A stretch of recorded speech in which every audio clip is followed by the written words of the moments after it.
आंदोलन को लेकर के लगातार जो है बिहार में प्रोटेस्ट हो रहा है, नौजवान वोट वाले कैसे देखते हैं?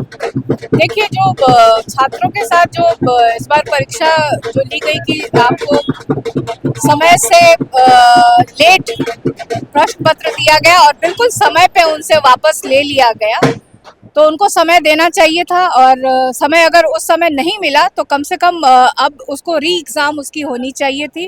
और बिहार में ऐसे लगता है जैसे कि सरकार नाम की चीज़ रह नहीं गई है। छात्रों की कोई सुन नहीं रहा है, किसानों की कोई नहीं सुन रहा है, बेरोजगारों की कोई सुन नहीं रहा है।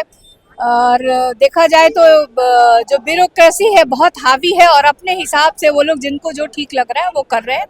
और मुझे लगता है कि जो चुनाव अभी इस बार होने वाला है, तो जिस हिसाब से सब लोग के अंदर आक्रोश है और मुझे लगता है कि सही समय पे सही सरकार को वो लोग चुनने जा रहे हैं। अपोजिशन ने भी प्रोटेस्ट निकाला था, राजभवन मार्च का, कांग्रेस माले सब लोग थे, लेकिन आरजेडी उसमें शामिल नहीं हुई थी। इस पर सरकार सवाल उठा रही है कि क्या विपक्ष एकजुट नहीं है इस मामले पर? देखिए, मैं यही बार बार यही कह रही हूँ कि जिनके लिए सरकार को कुछ करना चाहिए, उसको ध्यान देना चाहिए, वो छात्रों पे ध्यान नहीं दे रहे हैं। सरकार राष्ट्रीय जनता दल की चिंता क्यों कर रहा है? राष्ट्रीय जनता दल हमेशा छात्रों के साथ, किसी भी तरह के आंदोलन के साथ हमेशा खड़ी रही है और उस समय भी रही। अभी आपने देखा जिस तरह से तेजस्वी यादव जी यात्रा पे थे और उस रात को आए और उन्होंने मिल करके छात्रों का साथ दिया और वो डिमांड कर रहे हैं कि फिर से री एग्ज़ाम होना चाहिए।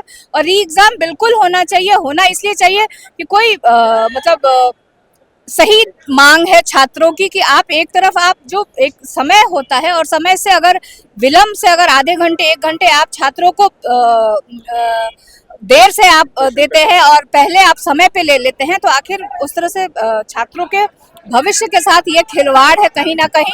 तो चुनाव मुझे लगता है कि री एग्ज़ाम होना चाहिए। प्रशांत किशोर मामला छत पर बैठे गांधी मैदान में भी देखिए, बाकी सब लोग राजनीति कर रहे हैं, मेरा है कि अभी छात्रों का मुद्दा, उस पर ध्यान देना चाहिए, चाहे वो विपक्ष के लोग हो चाहे वो सरकार के लोग हैं। बीपीएससी जो छात्रों का जो डिमांड है, री एग्ज़ाम होना चाहिए और हम जब तक नहीं होगा तब तक हम छात्रों के साथ हैं। लालू प्रसाद यादव ने कहा है कि नीतीश कुमार के लिए दरवाजा खुला है, एक तरफ तेजस्वी यादव कह रहे हैं कि नीतीश चाचा के लिए कोई रास्ता नहीं खुला है। तो देखिए, वो पुराने दोस्त हैं, वो क्या कहते हैं वो वही जाने।